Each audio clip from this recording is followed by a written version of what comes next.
ಶ್ರೀಯುತರಿಗೆ ಧನ್ಯವಾದಗಳು.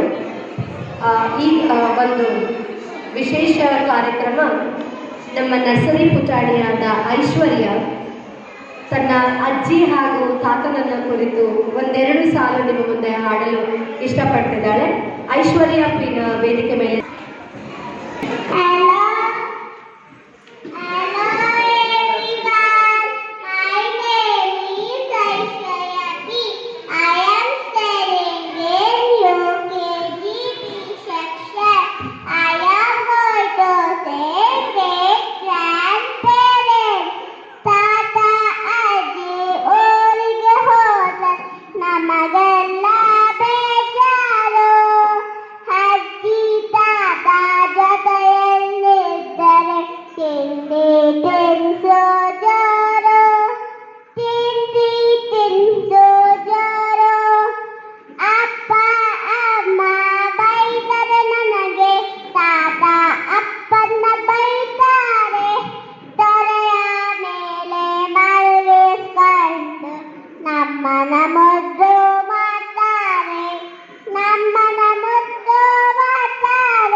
ಇನ್ನೊಂದ್ಸರಿ ಹಾಡ್ಸಿ.